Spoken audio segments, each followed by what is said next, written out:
یہاں یہ بات اچھی طرح سمجھ لیں، اگر ایک سے زائد کسی شخص کی بیویاں ہوں تو باری صرف رات گزارنے میں ہے، یعنی اگر 2 بیویاں ہیں، 3 ہیں یا 4 ہیں تو ایک کے پاس ایک، پھر دوسری کے پاس رات، پھر تیسری کے پاس، پھر چوتھی کے بعد 3 ہیں تو ایک کے پاس، دوسری کے پاس، تیسری کے پاس، اگر 2 ہیں تو ایک رات ایک کے پاس اور ایک رات دوسری کے بعد۔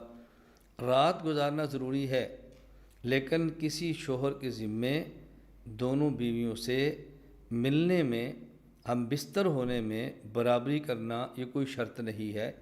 اس کی وجہ اس کا تعلق قلبی میلان کے ساتھ ہوتا ہے، اور وہ انسان کے اختیار میں نہیں ہوتا، انسان اس میں بس ہوتا ہے، اور جو چیز انسان کے اختیار میں نہ ہو اللہ رب العزت انسان کو اس کا مکلف نہیں ہی فرماتے۔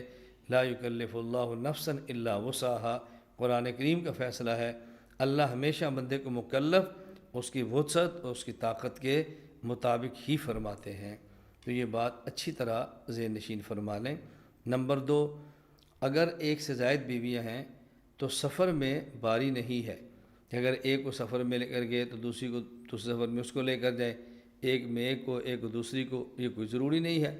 اس کی وجہ یہ ہے کہ سفر میں آدمی گھر والی کو ساتھ رکھتا ہے سہولت اور راحت کے لیے، بس اوقات ایک سے مزاج نہیں بنتا، دوسری سے مل جاتا ہے، یا کسی سے کم ملتا ہے دوسری سے زیادہ ملتا ہے، تو جس کے ساتھ راحت ہو اس کو سفر میں ساتھ رکھیں۔ یہ باری سفر میں قطعاً ضروری نہیں ہے، نہ اس پر جھگڑنا چاہیے نہ اس پر لڑنا چاہیے۔ ایک سے زائد اگر بیویاں ہوں تو ان خواتین کو بھی شوہر کی خوشی کا خیال کرنا چاہیے، اور دنیا بہت تھوڑی ہے، موت کو ذہن میں رکھیں۔ حضرت سودہ رضی اللہ تعالیٰ عنہ نے خیر اپنی رات کی باری بھی حضرت عائشہ رضی اللہ تعالیٰ عنہ کو دے دی تھی۔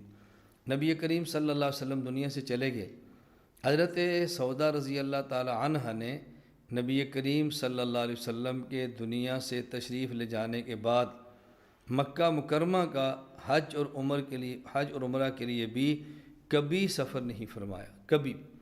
حالانکہ حضور اکرم صلی اللہ علیہ وسلم کے جانے کے بعد 13 سال تک حضرت سودہ رضی اللہ تعالیٰ عنہ زندہ رہی ہیں۔ حضرت رسول اللہ صلی اللہ علیہ وسلم نے حجۃ الوداع کے موقع پر فرمایا اپنی ازواج مطہرات کو کہ تم گھر رہا کرو، گھر سے باہر نہ نکلا کرو۔ اس کا معنی یہ ہے کہ بھلا شدید ضرورت کے گھر سے نہ نکلو۔ حضرت سودہ نے فرمایا چونکہ نبی پاک صلی اللہ علیہ وسلم کی خواہش تھی، اس لیے میں حضور کے بعد نہ حج کے لیے نکلوں گی نہ عمرہ کے لیے نکلوں گی، میں حج بھی کر چکی ہوں، عمرہ بھی کر چکی ہوں۔ انہوں نے پوری زندگی رسول اکرم صلی اللہ علیہ وسلم کے جانے کے بعد اپنے گھر میں گزاری ہے۔ بالآخر حضرت عمر بن خطاب رضی اللہ تعالیٰ عنہ کے دور خلافت میں 23 ہجری کو آپ کا انتقال ہوا۔ اللہ رب العزت ان کے درجات بلند فرمائے، قبر منور فرمائے۔